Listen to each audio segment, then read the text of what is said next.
The stars stretched endlessly across the viewport as Commander Jiho checked his weapon one final time. His fingers moved with practiced precision, each motion automatic after years of training. Behind him, his squad prepared for another mission that would supposedly protect Earth from alien threats.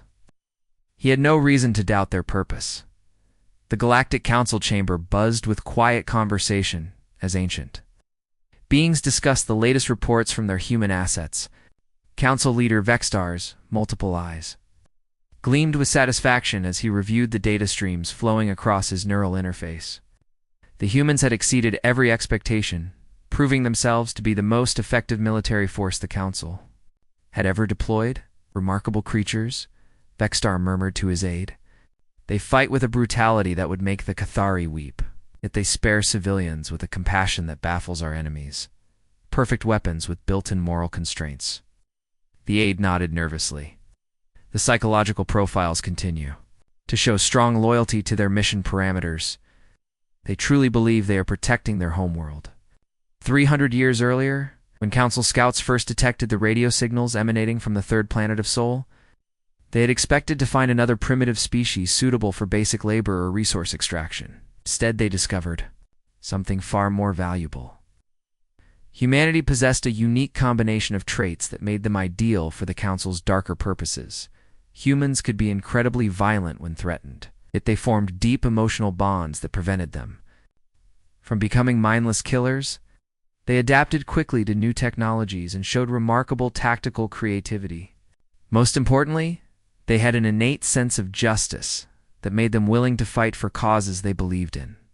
The Council's plan was elegant in its simplicity.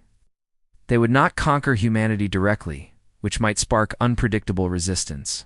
Instead, they would recruit the best humans under the guise of an elite space exploration program.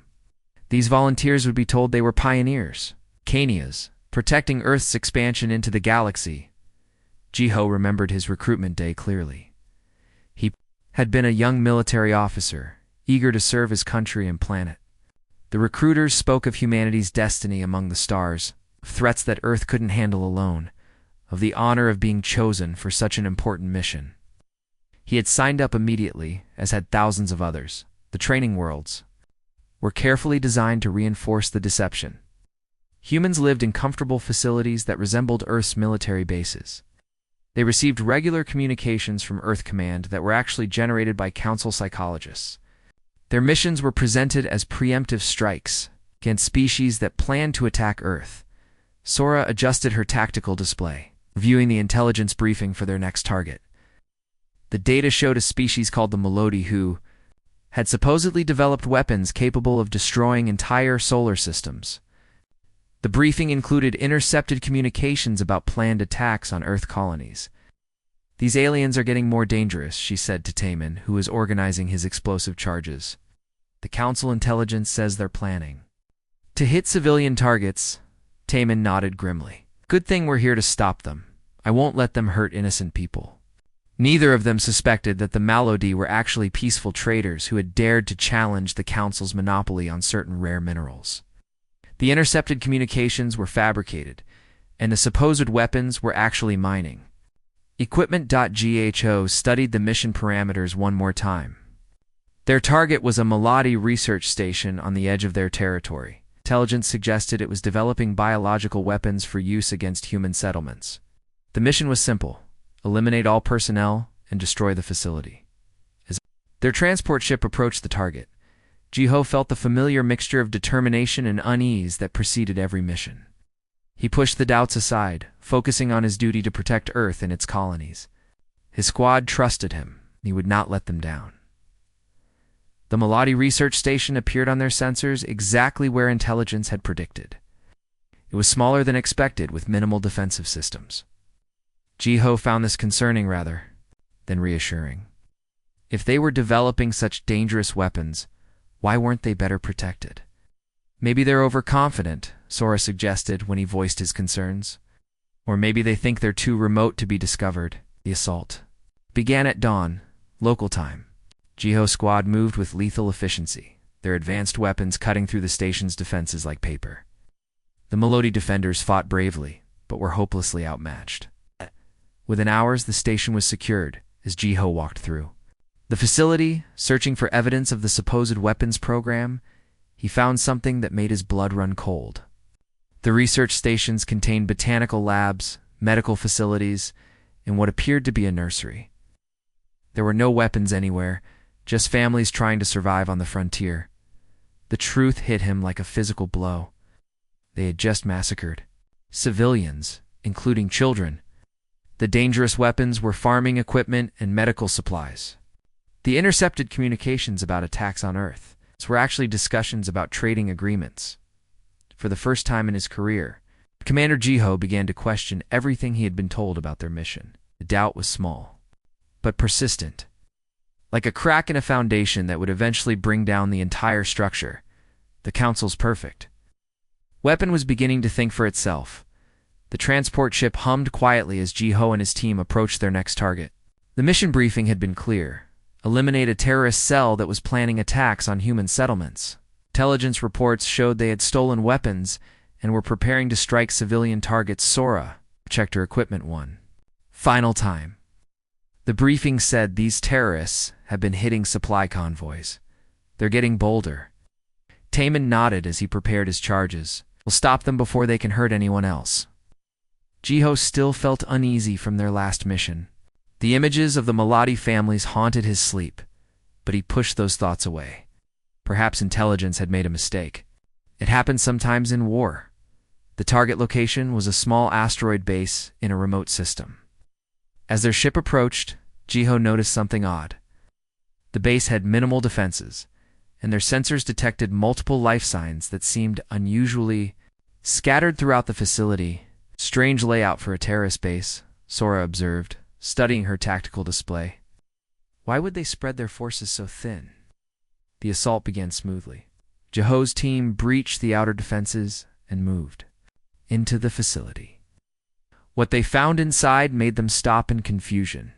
Instead of armed terrorists, they discovered families huddled in makeshift shelters. Oh. Children clung to their parents while elderly beings tried to shield the young ones. This doesn't look right, Taman whispered, lowering his weapon. Jiho approached. One of the refugees, a tall being with blue skin and gentle eyes. The alien looked terrified but not aggressive. Through his translator, Jiho asked, "Where are the weapons? Where are the terrorists?" The alien looked confused. "Weapons. We have no weapons. We are refugees. We fled our homeworld when the Council destroyed our cities." Sora moved deeper into the base, searching for evidence of terrorist activity.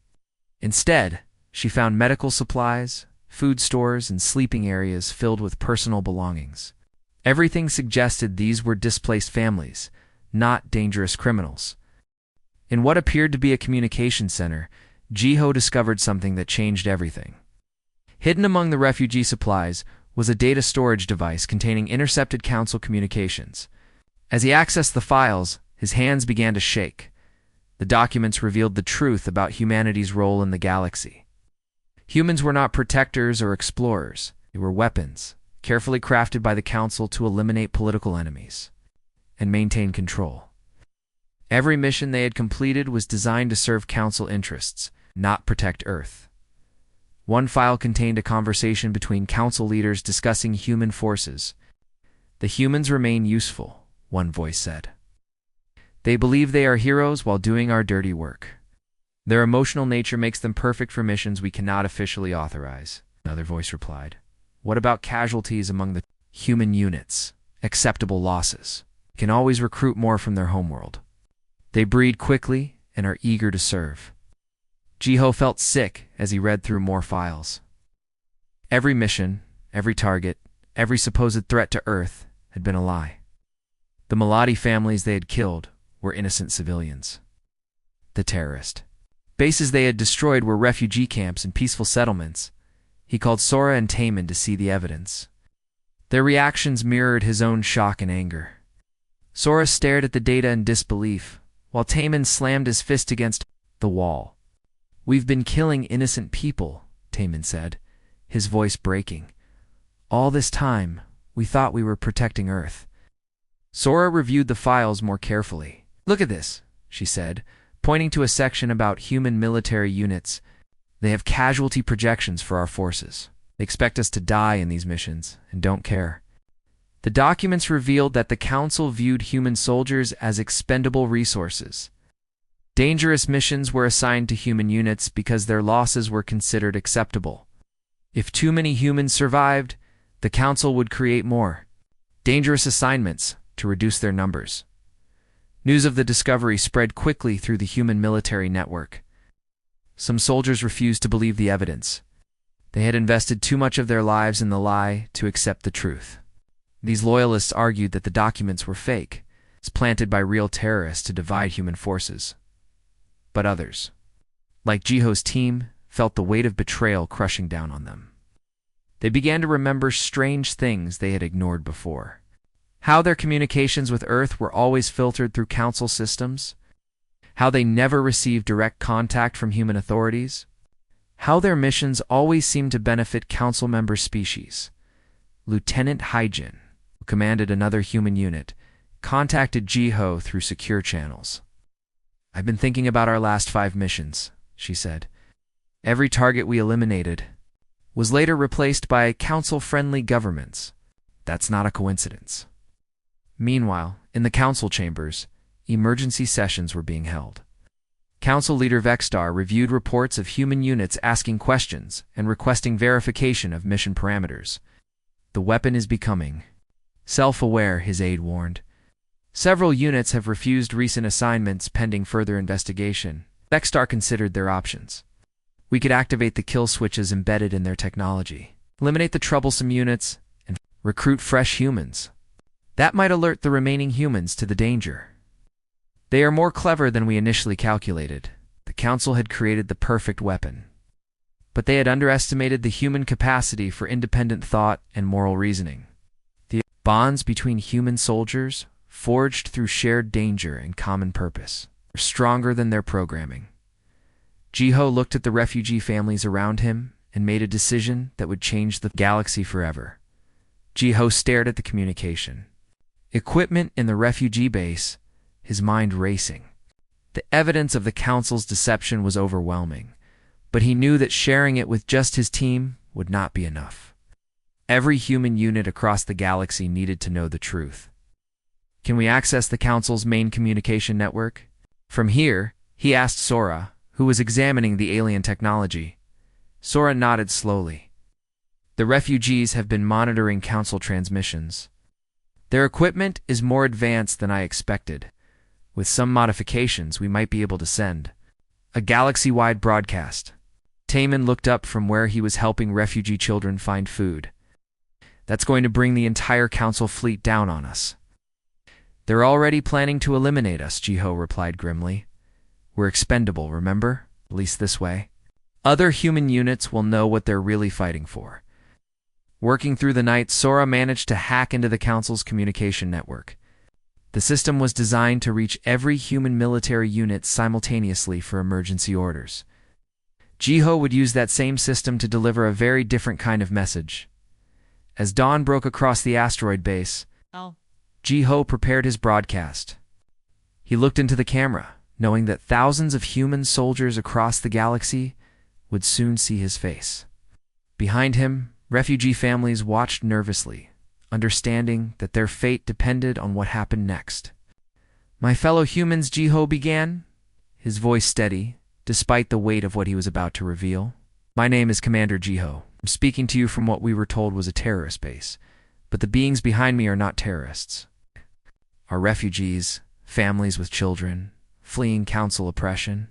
He held up the data storage device. "I have proof that everything we've been told is a lie.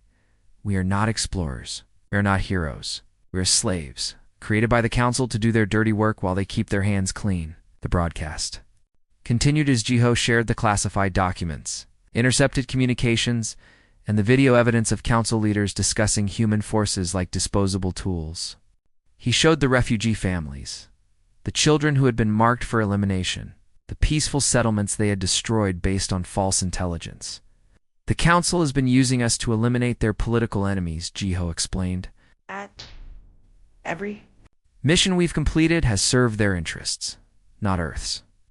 They view our casualties as acceptable losses and plan to replace us when we become inconvenient. Across the galaxy, human military units receive the broadcast simultaneously. On distant space stations, in military outposts, aboard warships, human soldiers watched in stunned silence as their entire worldview crumbled. Captain Minho commanded a human unit stationed on Council Base 7. As Jiho's message played, he watched his soldiers' faces change from confusion to anger to determination. When the broadcast ended, the base fell silent. "Sir," his lieutenant asked quietly, "what are your orders?" Minho looked around at his team, then at the council officers who had been watching the broadcast with growing alarm. "Secure the base. Detain all council personnel, and send a message to Earth Command. The real Earth Command." Similar scenes played out across dozens of star systems. Human units that had served the council faithfully for years suddenly turned on their handlers. The soldiers' intimate knowledge of council security systems made resistance futile. Bases that had seemed impregnable fell within hours. On Council Base 12, Lieutenant Yuna led her squad in a coordinated assault on the command center. The council officers, accustomed to human obedience, were caught completely off guard. Within minutes, the humans had seized control of the facilities, communication, systems, and weapons. But the human response was not driven by blind rage.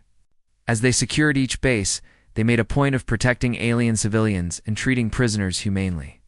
Word spread quickly through the galaxy that the humans were not the brutal conquerors the Council had portrayed them as. Dayun.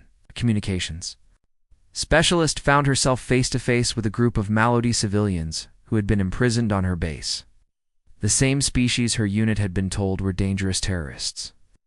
As she opened their cell doors, she saw the fear in their eyes.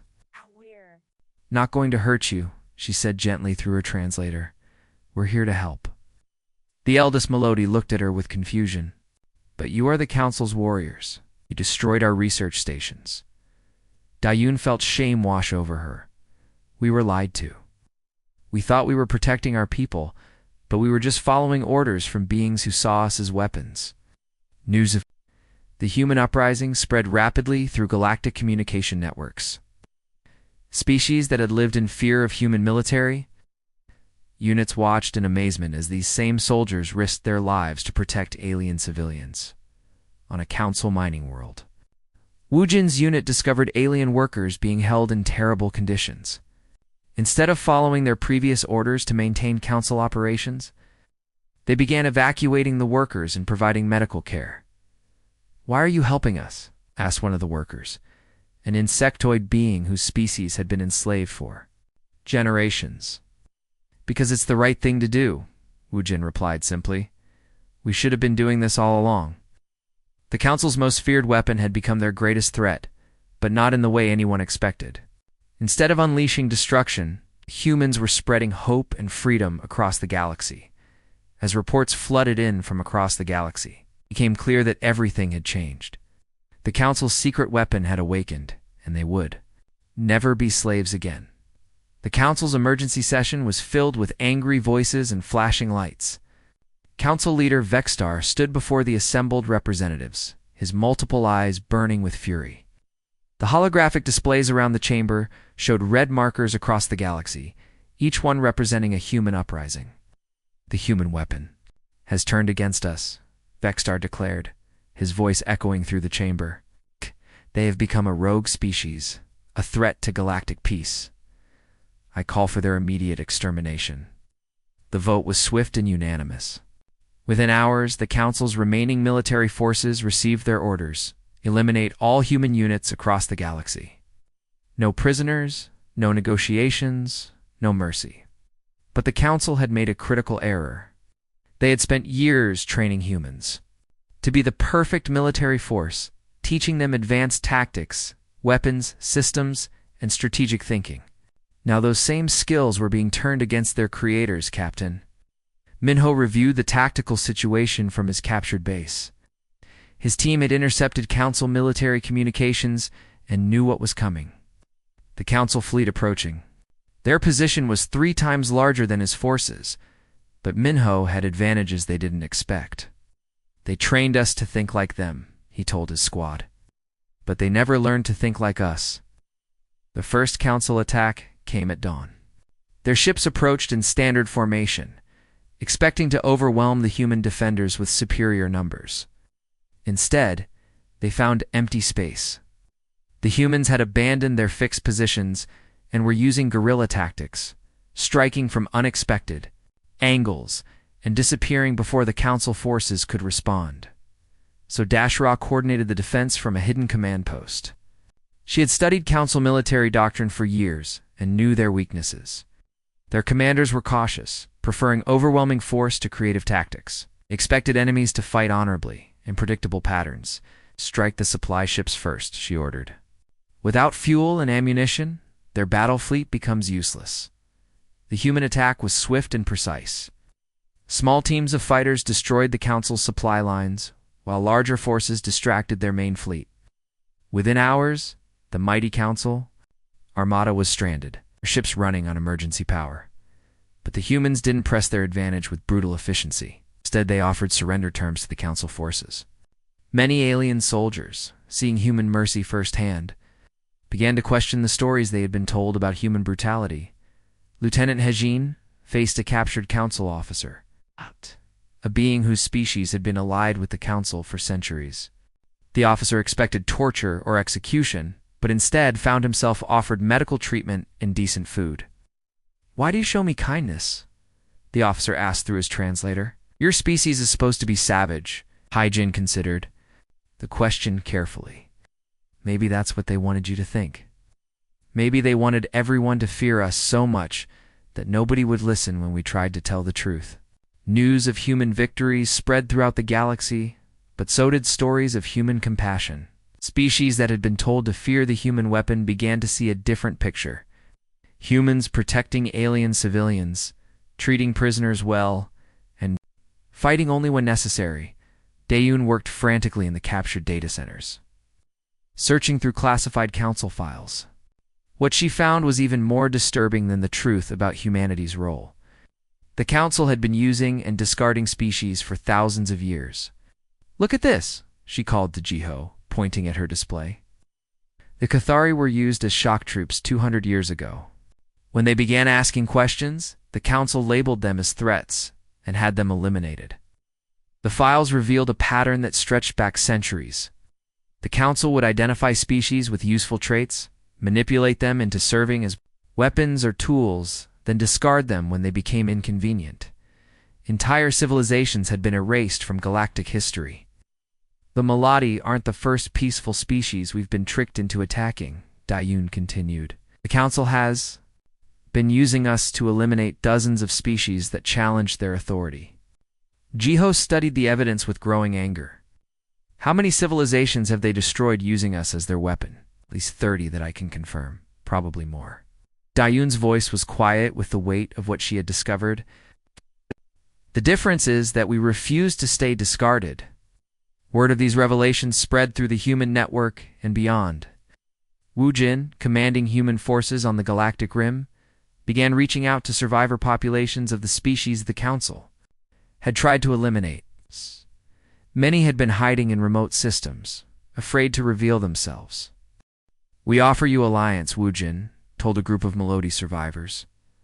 "Together, we can ensure the Council never does this again." The response was cautious but hopeful. These species had lived in fear for generations, but the human uprising offered them something they had almost forgotten: hope for justice.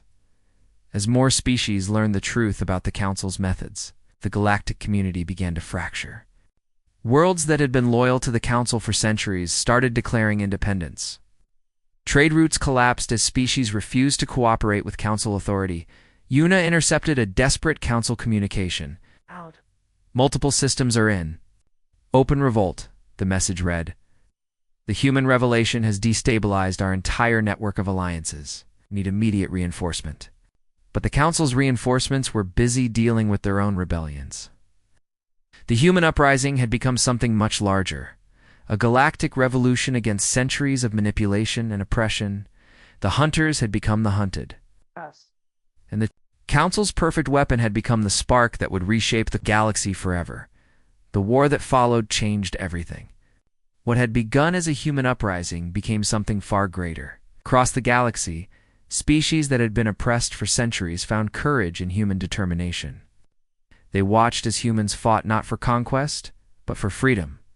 Una stood before a gathering of alien representatives on a liberated world, giant.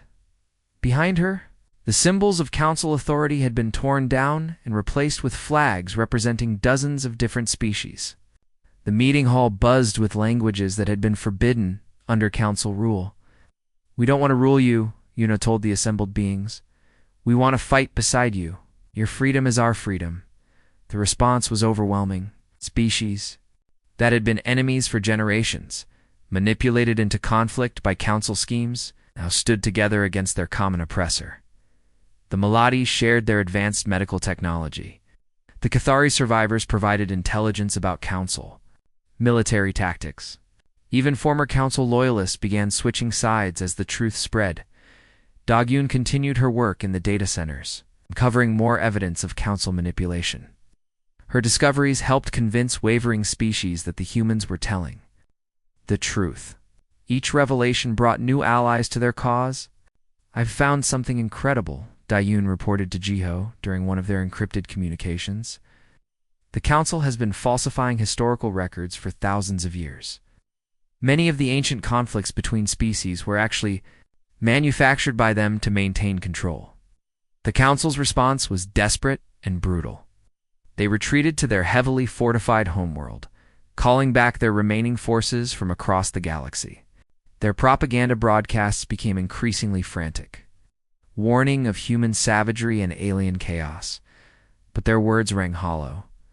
Too many species had seen human mercy firsthand. Too many had been rescued by the very beings they had been taught to fear. Wu Jin coordinated the final assault from a captured council battleship. The bridge was filled with beings from a dozen different species, all working together toward a common goal. The sight would have been impossible just months before. "Council Fortress is heavily shielded," reported a Melody tactical officer. "But we've identified weak points in their defensive grid." Sora studied the battle plans with representatives from allied species. Her tactical genius, combined with the unique abilities of different alien races, created strategies the Council had never imagined facing. "The Cathari can phase through their outer barriers," she explained. "While they create confusion inside, we'll hit the main defenses with coordinated strikes." The final battle was unlike anything the galaxy had ever seen. Not a conflict between two armies, but a coalition of free beings fighting against an oppressive system. Species that had been enemies for generations fought side by side, their shared purpose stronger than their old grudges. Jiho led the ground assault on the Council's inner citadel. His team moved through corridors that had been built to intimidate visitors, passing monuments to Council power that now seemed hollow and meaningless. But the greatest victory came not through violence, but through understanding. As the battle raged, Council species began to see what they had been part of. Communications officers refused to jam human broadcasts, allowing the truth to spread through their own networks. Security forces laid down their weapons rather than fight for a system they no longer believed in. Tae-Min found himself face to face with a young council soldier who had dropped his weapon and was crying. Through his translator, the soldier said, "I didn't know. We were told we were keeping peace, but we were just enforcing slavery."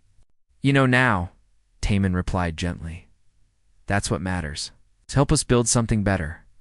The Council's ancient government collapsed, not through destruction, but through mass defection.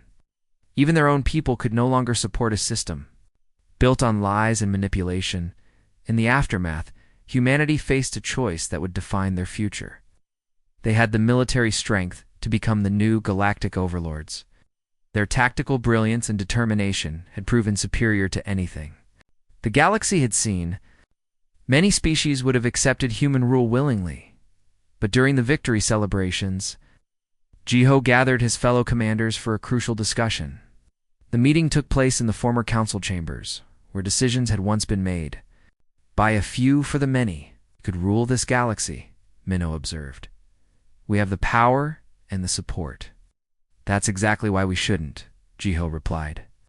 We've seen what happens when one group has too much power. The galaxy needs something different. Instead of claiming power, humanity helped establish a true democratic council. Every species, no matter how small or weak, had a voice in the new government. The humans took on the role of protectors, ensuring that no species would ever again be manipulated or discarded. Sora became the first human representative to the new galactic democracy, while Dayun headed the Truth and Reconciliation Commission, working to uncover and correct centuries of council deception. Years later, Jiho stood on the observation deck of a transport ship as Earth came into view. He was returning home for the first time since his recruitment, but he was no longer the same person who had left. The blue marble of his homeworld looked small and peaceful, unaware of the role its children had played in reshaping the galaxy. Welcome. Home, Commander, the ship's captain said. Your family is waiting, Jiho smiled, knowing that humanity had found its true purpose. Not as conquerors or weapons, but as guardians of freedom across the stars. The end.